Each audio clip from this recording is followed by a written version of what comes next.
Jimma mootota ciccimoo jaarraa 19ffaa keessa Itoophiyaa keessa turan keessaa ishee tokko turte. Mootummaan Jimmaa walitti dhufeenya diinagdee idil addunyaa cimaa fi qaroomin adda ta'een beekamti. Wiirtuu Afrikaa fi biyyoota Arabaa daldalaa walitti hiite turtes bara sana. Mootummaan Jimmaa weerara mootiin Shawaa Minilik lammaffaan uummattoota kibba biyyattii irratti bananiin bilisummaa dhabde. Ta'usaan gabara 1930tti mootiin Hayilasillaaseen nama ofii irratti muudu sirnuma ofiin of bulchaa turte. Mootummaa cimaa sana har'a wanti seenaa qaroomina ishee ibsu. Maasaraa Abbaa Jifaar qofatu lafa kanarra jira jechuun ni danda'ama. Maasaraan kun mootii cimaa fi beekumsa qabuun beekamtii idil addunyaa argatan Abbaa Jifaar lammaffaan bara 1970tti ogeessa fi meeshaa biyya isaanii qofa fayyadamuun ijaaran. Maasaraa umrii ganna 141 qabu kun dullumaa fi hanqina kunuunsaa garaagaraatiin rakkoof saaxilameera. Mukkeen maasarichi irraa ijaarame dulloomuu fi rirmaan nyaatamuun caccabaa jiru. Maasaraan seenaa mootummaa Jimmaa qabatee jiguuf daaqaa jiru kun waan dhaqqabame fakkaata. Qooda fudhattoonni biyya keessaa fi alaa suphaa maasarichaa waliin eegalsiisaniiru. Abbaan taayitaa qorannoo fi kunuunsa hambaalee aadaa Itoophiyaa fi World Monument Fund waliigaltee suphaa siidaa Abbaa Jifaar mallatteessaniiru.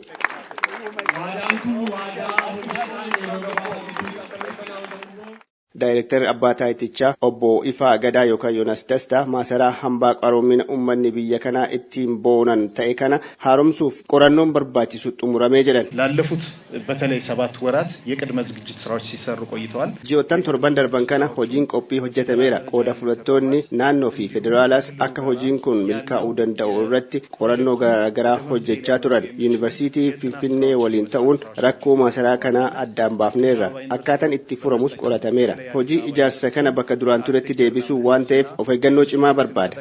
Rakkoon hojii kana maallaqa qofaa osoo hin taane ogummaa fi muuxannoodha waan ta'eef kunis qoratameera jedhan. Obbo Ifaan ijaarsi qaroomina nama keenyaan ijaarame kun hirmaannaa olaanaa nama keenyaan bakka turetti deebi'uu qabaa jedhan. ይሄንን በጣም የምንኮራበት ግብረ ህንጻ ፈረንጆች አይደለም የሰሩልን የኛው ወላጆች ናቸው የሰሩልን። Gamoo ittiin boonnu kana faranjoonni nuuf hin ijaarre abbootuma keenyatu nuuf ijaare. Kanaafuu nutis kabajaa keenya eegsifachuuf gahee nurraa eegamu bahuu qabna. Seenaa hin taane dhaloota dhaalchifnee qaanessuu hin qabnu jedhan. Bakka bu'aa World Monument Fund Stefan Mitchell suphaa maasarichaa yeroo kennameef keessatti osoo bifa isaa gadi hin dhiisisin ni raawwannaa jedhan. We understand how important this place is in the hearts of the people of Oromia.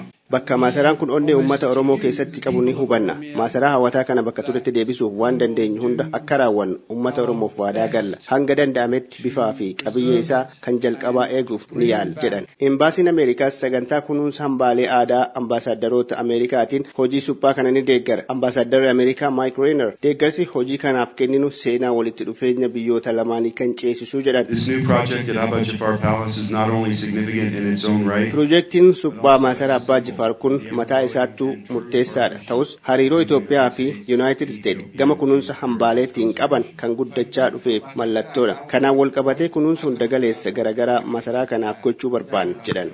Maasaraan hambaa seenaa garaagarummaa keessatti wal danda'uu fi qooda Oromoon ijaarsa Itoophiyaa keessatti qabuuf ragaa bahu kun kunuunsuuf beeksisuun uummata biyyattiif seenaa hojjechuudha jedhan. Another key aspect of this project is its investment in the capacity of Ethiopians to care for and preserve their heritage. Faayidaan piroojeektii kanaa inni guddaan dandeettii Itoophiyaanonni hambaalee ofii kunuunsuuf qaban cimsuudha. Leenjii ogummaa ogeessota hojii mukaa Itoophiyaaf kennuun akka haaromsa maasaraa kanaa fi kanneen biroo dizaayin godhanii hojiitti hiikan ni deeggarra jedhan. Piroojeektiin suphaa maasaraa Abbaa Jifaar kun amajjii dhufu kan eegalamu yoo ta'u ji'a 18 keessatti xumurama jedhamee eegama.